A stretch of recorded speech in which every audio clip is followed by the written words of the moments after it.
Las 12:36, una hora menos en la Comunidad Canaria. Esto es y sigue siendo Capital Mediodía.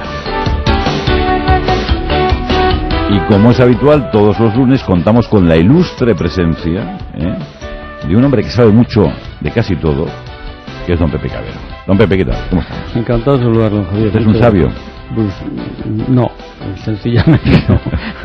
¿Para qué vamos a engañarnos? No, pero tiene capacidad de asimilación. Y me gustaría, efectivamente, pero no. Estoy muy lejos. Bueno, ¿hacia dónde nos dirigimos en el día de hoy? Pues hoy a un personaje que llamó la atención a los autores de su tiempo.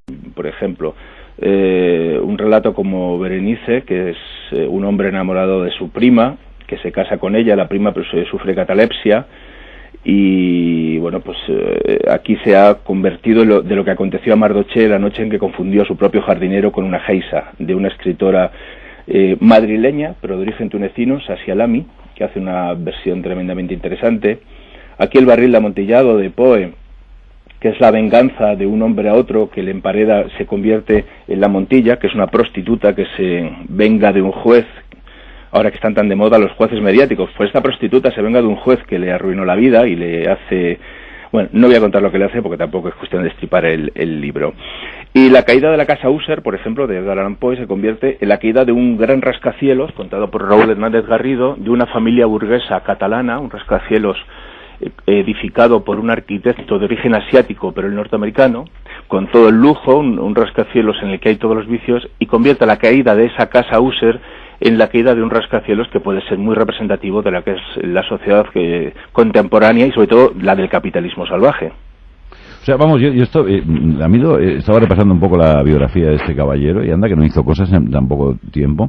Y bueno, incluso la boda con su prima de 13 años que murió a los 15. O sea, es una cosa, ¿no? Murió a los 40 o algo así. A los 40, pero vamos. No saben todavía si de borracho, de diabético, ¿Se suicidó o qué pasó ahí, no?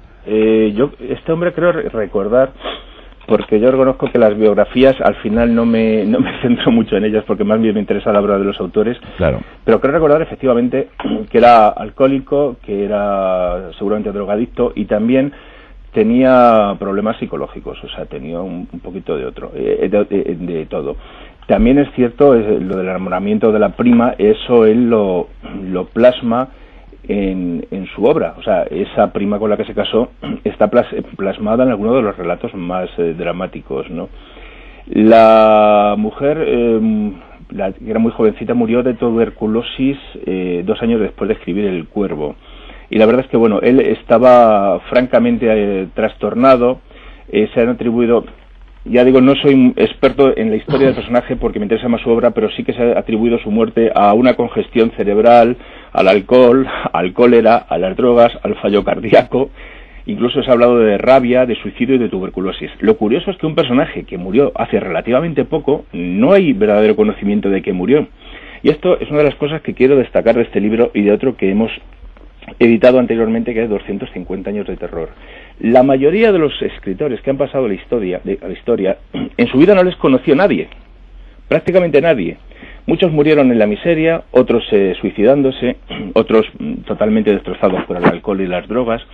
Pero la gran mayoría de los grandes escritores que ahora conocemos de hace más de 100 años, prácticamente ninguno fue conocido.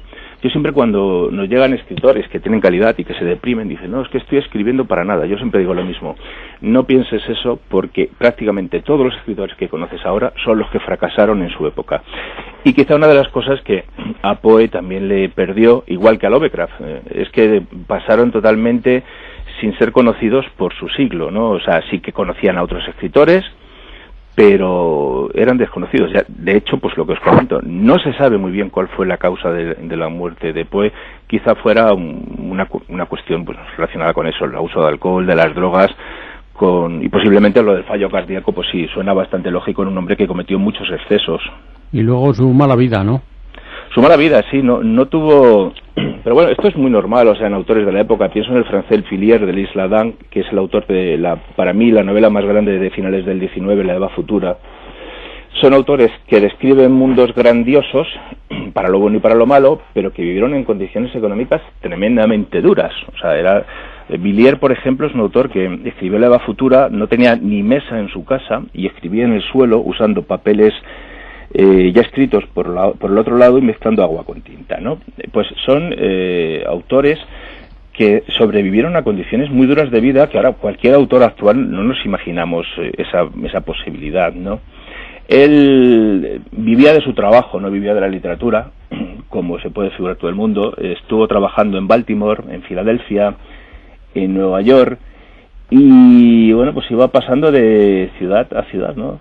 Porque tenía que trabajar, o sea, pues como muchos, en el siglo XX podemos pensar en Kafka o Pessoa como grandes ejemplos, trabajadores con una grandísima vida interior que muchas veces les concome, les corroe por dentro porque no la pueden expresar, y que hacen su obra pues en ratos libres y en una total oscuridad. Les ha salido a ustedes un volumen amplio de casi 300 páginas, ¿no? Con 13 autores. Sí, porque la idea de mezclar a los autores jóvenes, digamos, bueno, más o menos jóvenes, ya estamos todos con alguna que otra cana, pero autores contemporáneos, con los relatos de Poe, e incluso podemos haber, con una letra grande, podemos haber sacado uno de esos tochos inmensos que le gustan a algunos lectores, ¿no? Le gusta tener libros grandísimos. Pero sí, porque se han unido, pues como iba contando, versiones de la obra de Poe. Por ejemplo, yo me he dado el lujo de versionar El corazón delator, solo que he puesto el asesinato que comete el protagonista, puesto en la actualidad cómo son hoy los asesinatos, que son mucho más mediáticos. Del poema El Cuervo se ha hecho prácticamente una mini novela negra, Isaac Belmar. El entierro prematuro, que da muchísimo juego, es un relato tremendo. También lo ha versionado Manuel Villamabela, que es un autor que principalmente en el teatro tiene mucho éxito, que ha ganado un gran número de premios, pero ha ganado, por ejemplo, el último premio de relato corto de la UNED. Bueno, pues hay Vicente Castro, que es también autor teatral, por cierto, con una gran base clásica. Ha hecho una versión del manuscrito encontrado en una boella. Don Miguel Ángel, vamos a recordarlo. Se titula Poe Ficcionario, de Poe.